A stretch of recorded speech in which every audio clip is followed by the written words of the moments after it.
Assalamualaikum warahmatullahi wabarakatuh. Perkenalkan, nama saya Anis Oktavia, kelas P1, jurusan Manajemen Informatika. Di sini saya akan mereview sebuah novel yang berjudul Tentang Rindu dari karya Terelie.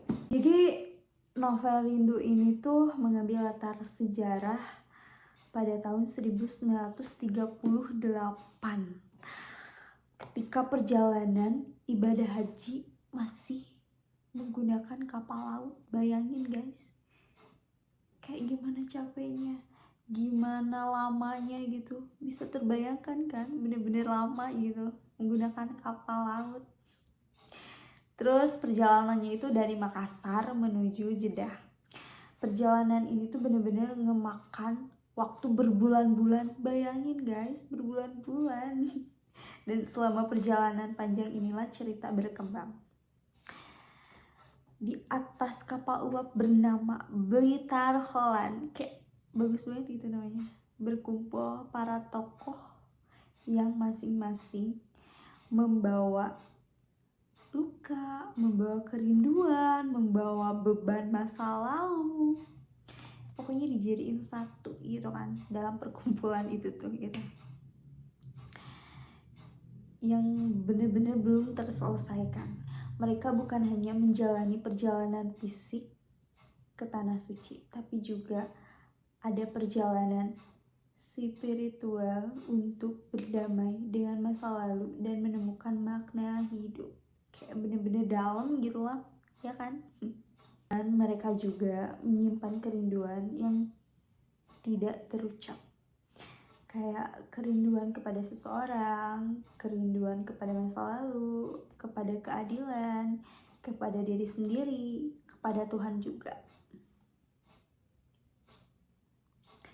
Nah, kelebihan baca novel ini tuh kayak bahasanya indah dan puitis, apalagi ini karya dari Terelie gitu.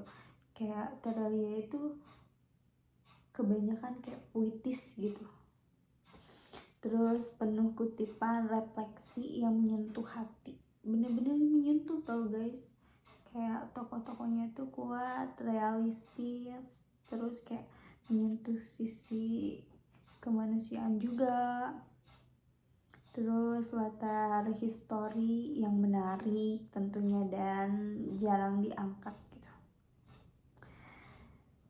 Jadi itu hasil reviewan dari novel Rindu karya Terelie. Oke, sekarang aku mau review buku kedua tentang Berani Tidak Disukai, karyanya dari Ichiro Kishimi, yaitu jumlah halamannya itu ada 328. Kenapa aku pilih buku ini? Karena banyak pesan atau nilai yang bisa diterapin buat diri aku sendiri gitu. Karena pada dasarnya orang-orang yang ada di sekitar kita belum tentu kayak menyukai kita gitu. Jadi ada aja yang gak sukanya gitu. Jadi kita sebisa mungkin harus berani kayak, ya gue gak apa-apa gitu. Ada orang yang gak suka gue gitu. Jadi kayak it's okay gitu. Terus ringkasan buku Berani Tidak Disukai ini yaitu buku filsafat populer yang disusun dalam bentuk dialog antara seorang filsuf dan seorang pemuda gitu. Terus buku ini juga mengajak pembaca untuk menjadi diri sendiri tanpa terbelenggu ekspektasi orang lain, menerima diri dengan segala kekurangannya dan hidup penuh makna dengan menyadari bahwa perubahan selalu mungkin dilakukan untuk hidup bahagia. Kita harus berani tidak disukai. Nah, itu poin pentingnya guys. Terus ada juga gitu gagasan utamanya gitu, kayak setiap orang bisa berubah kapanpun mereka mau gitu. Terus ada juga gagasan lainnya yaitu kayak masa lalu tidak menentukan siapa kita tidak ditentukan oleh trauma, tapi oleh tujuan kita gitu. Aku tuh bener-bener suka kayak baca buku kayak gini tuh, kayak motivasi buat diri aku gitu, kayak bener-bener ngasih motivasi lah buat diri sendiri, kayak dapet tamparan juga gitu.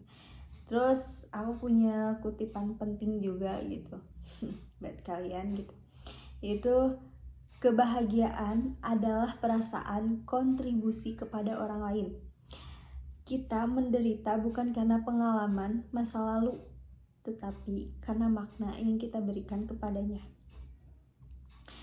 Kebebasan sejati adalah menjadi diri sendiri meskipun itu berarti tidak disukai. Oke, sekian review buku yang telah saya bacakan. Wassalamualaikum warahmatullahi wabarakatuh.